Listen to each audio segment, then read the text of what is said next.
Hello and welcome to my YouTube video where we're going to be going from a brand new fresh character all the way up to Brecilien in under 3 hours.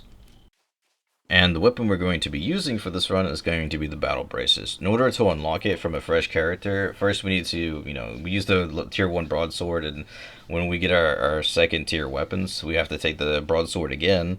And after that, once we get the tier 3 unlocked, we have to take the brawler gloves. And then once that one's done, we can finally go to tier 4 battle bracers.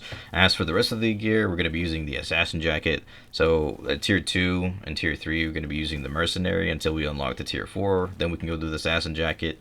As for the boots, it's just going to be the scholar shoes and the mage helmet. I think you have to go scholar helmet though before you unlock the mage helmet at tier 4. So there's that as well. And then that's pretty much our build. Just mage cowl, assassin jacket, scholar shoes, or scholar sandals to be more precise, with the battle bracers, and then the normal flat 4 cape. That's gonna be our starting build that we're going for. I'm not gonna go too in depth with the tutorial zone. You just follow the quest and you should be fine. There is one thing I do though, right before I leave the island on my last quest, where you have to interrupt the little snow base there and kill some mobs. I stay there and farmed a bit more to where I got everything to 20%, because as soon as you leave the island and you start the quest to get your premium, they reward you with 100 learning points.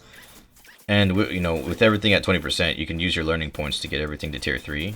So as soon as you leave the island, you just unlock everything at tier 3, and it helps us a lot once we go on over to Brecilien. Alright, so once I've left the starter island, what I'll do is I'll go ahead and just sell everything, because this marketplace is also another one that's not connected to the main city marketplaces.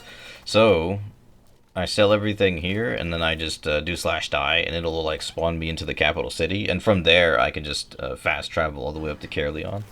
Now, I wouldn't recommend this to new players. I would recommend you stay in the capital cities and just farm around those zones in the yellow and blue zones next to the capital city. Try to avoid red zones because it's full lethal. And yellow and blue zones, people can attack you, but instead of dropping all your loot, you'll only drop a percentage of your the durability of your equipment. You'll lose 5 or 10% of durability, and that will be converted into silver. That'll drop in front of you when you get downed by flag players, the red ones, the red names. So yeah, this is more of an advanced strategy if you want to get up there really fast. And our main method to making silver is just going to be getting us a little tier 2 axe with some boots, just so we have a little bit more mobility, and just going out and getting us a bunch of rough logs. Now you have to pay attention here to the amount of flag players on the map as well, because we could die very easily here, and that's one of the big risks. You don't need an axe in order to hit these trees. You could do it completely naked as well, though it takes a little bit more time. And we're trying to save as much time as possible on our way there.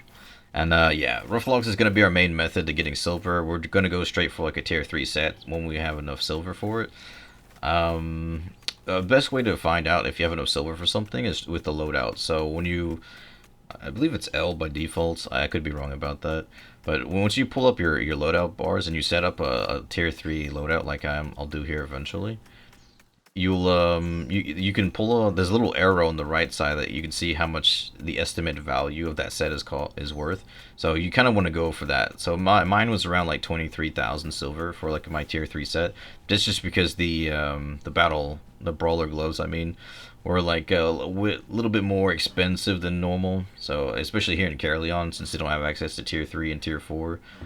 So it was a bit more expensive, but it's worth it in the end because I need it for my battle bracers. I guess you could say now here's one of the first mistakes of the run. Instead of getting myself a mule or something, or a mount, or a horse, which they're actually way too expensive. They're 18,000 here, and the mules are like 9,000. I should have done that first and then went back out there, because it would have made this a little bit faster, but instead I decided to go for some gear first. But yeah, it's not that big of a mistake. It's a bit of time loss just because of the travel timing between the trees and that stuff.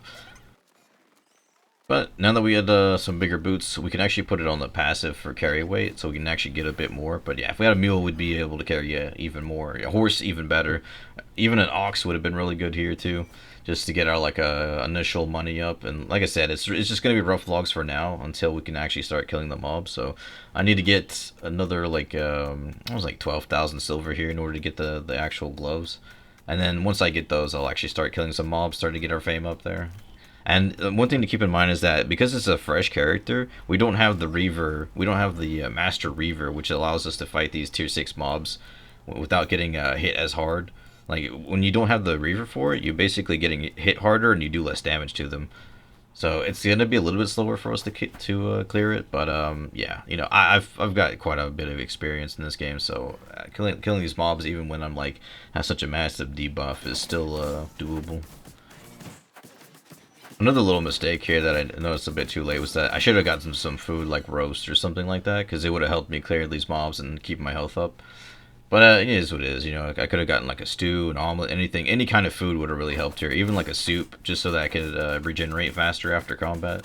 And then instead of using my my jacket ability in order to get my health up, I could have just had like some food for it. But yeah, it is what it is, you know. I just gotta go fast.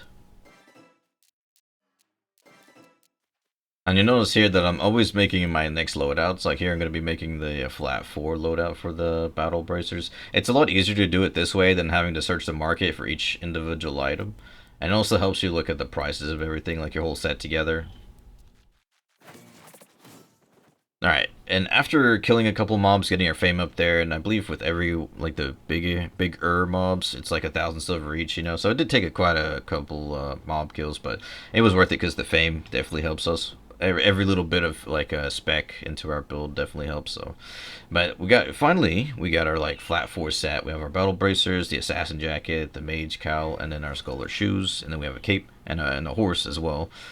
So we're all set to go into the mist. Now that's another thing I wouldn't recommend for newer players. Don't go running into lethal mist. Like do the yellow zone first, get a hang of it. You can still free whisk there. It's just it's not as fast. Like you won't get nearly as much reputation for freeing them compared to the lethal zone. So that's why we're going lethal. And we have a build that's designed for us to escape. A lot of mobility on this thing, and the assassin jacket as well is just a lot of mobility. And also, if I need to, I can always use the knockback on my helmet. But I think most of the time I'm using the actual fire breath and not the knockback. It depends if I'm trying to like steal a whip or something, which I'll show you guys that later on. Another like easy way for reputation is to take those wisps, you know, the turbulent mist or turbulent wisp, excuse me, and turning those in will give you a lot of reputation as well. I don't think the camps give you nearly as much, but you know, it's always like little things you can do there. I wouldn't do that at the start though. I would definitely like you know, get your spec up there and maybe upgrade to 4.1 before you start trying to do camps, and also get food for it as well. The green chests will always give you tomes here, but the uncommon and purple ones will actually have a chance for some decent loot. I was unlucky here, but shortly after that, I actually found a player. And one thing here is he went invis, but I could still see his horse. And in order to dismount his horse, I just had to kick it, and it disappeared on him. And then all I had to do was chase him down from there. And that was our first kill of the account. Rip. And another thing here, this one's a little bit more specific. So here what I'm doing is I'm waiting for a specific timer because I can be invis for 7 seconds. So what I'll do is I'll dismount just like 10 seconds before the wisp appears, and I'll go invis under it. And as soon as it appears, I'll do a knockback with the helmet. And I'll just run as fast as I can because I know this guy can't catch me. But here you have to be careful not to use everything, because if he mounts up and tries to like go in front of you and you don't have any of your mobility, he will catch you. Luckily for me, the guy actually decided to just chase me instead of, you know, mounting up a lot sooner. So I was able to save a bit of time here and get my cooldowns back. But eventually he was smart enough to mount up and try to catch up to me.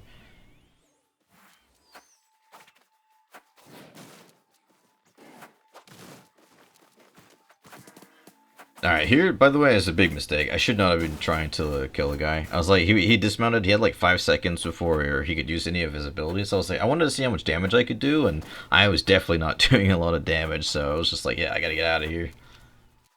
Also, another thing that's very important here is I did not run directly towards the portal, because he would have seen it and he would have been able to camp it. So what I did is I kind of like kited him around like this little rock area here and just kind of went in circles to bait him, and then I just ran straight for the portal because I knew he would be able to mount up and catch me in time.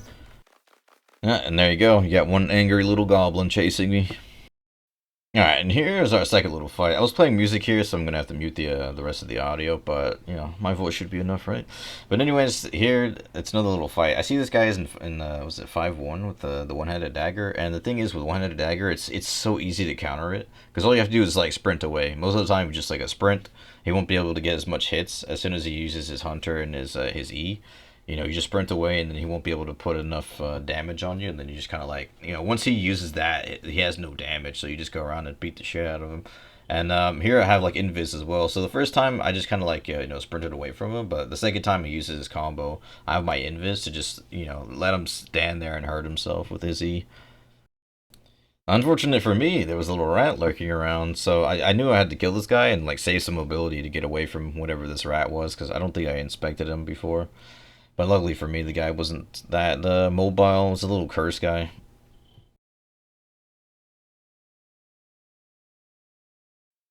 Also here, like, normally I shouldn't have looted the body. I was just kind of worried that he would, like, kind of, like, puppy guard the loot.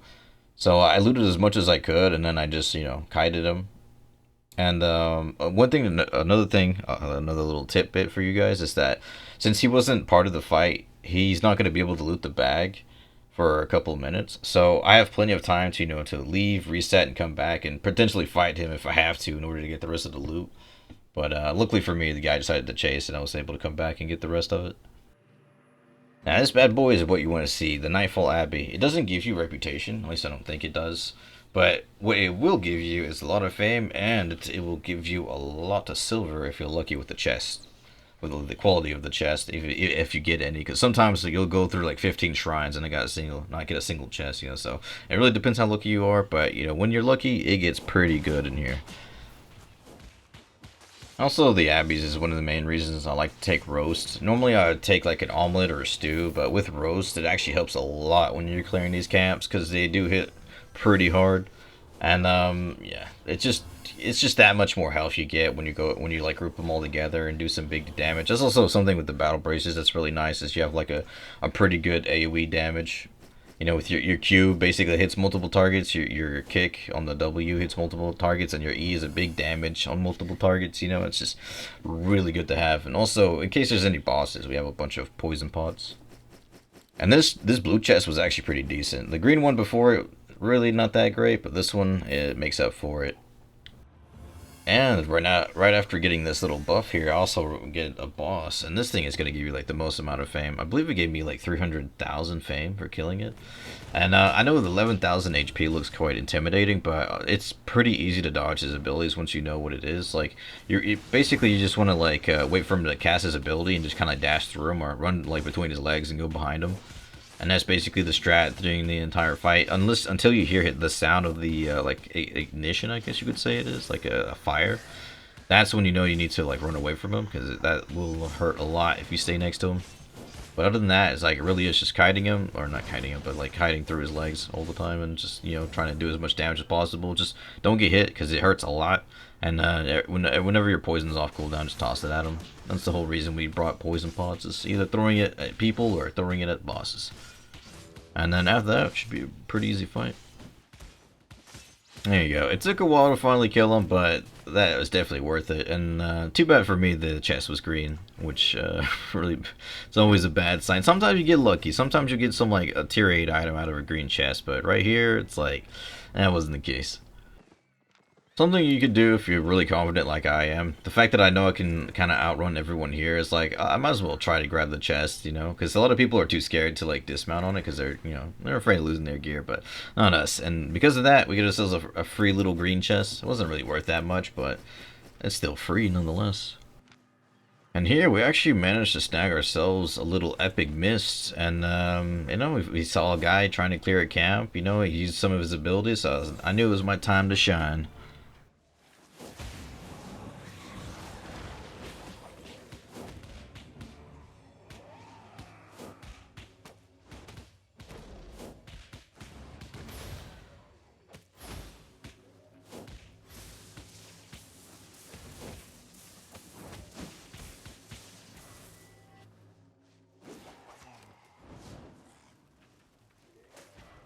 I'm not gonna lie, that kick in the fire breath was kind of awkward, missing him there, but I knew I was still gonna be able to catch him with my E.